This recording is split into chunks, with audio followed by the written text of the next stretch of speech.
Hello, my name is Jim, and in 1994 I had an experience that would affect me for the rest of my life. I delivered auto parts and various equipment on a rural route in Alabama.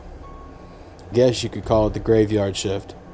So one night I'm on my route and everything is perfectly normal, but I had decided to drink an extra cup of coffee that night for whatever reason, and I didn't think I was going to make it to the next store, so I had to pull over.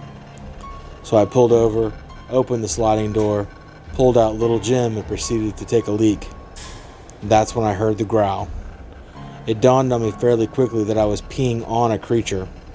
I guess in my mind I registered it as a bear. I mean, what else is big and black that would growl at you? Well, it turns out that it wasn't a bear at all. When I started peeing on him, he advanced towards me and I quickly fell backwards towards the opposite wall of my truck. I was terrified. Keep in mind, where I parked, there was a fairly deep ditch that ran right along the side of the road. I would say somewhere near 6 to 7 feet at its deepest part. Well, after I had fell backwards, he stuck his head and shoulders inside of the opening of the truck. It's hard to describe how massive he really was. His head was like a boulder, and his arms were like tree trunks, and he was staring at me, right in the face, and letting off a growl that really chilled me to the bone. So what is a fellow to do in this situation? I had a .357 Magnum in a holster strapped to the back of my seat for just such an occasion. I never really had to use it before or even pull it out of the holster, but this seemed like as good a time as any. So I lunged towards the seat and grabbed the gun and pointed it directly at his face. He roared at me. The only way I can explain it to you is that it was painful. It hurt, almost like he was attacking me with sound waves.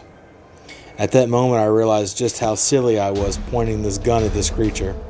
I may as well have been holding a BB gun. So the only thing I could figure to do was to drop the gun and to curl into the fetal position. When I did that, his roar had dissipated and he slowly backed away. He looked very angry at me. You ever been in a confrontation where someone's really angry at you and they decide not to kick your ass even though they would like to? That's the look he had on his face.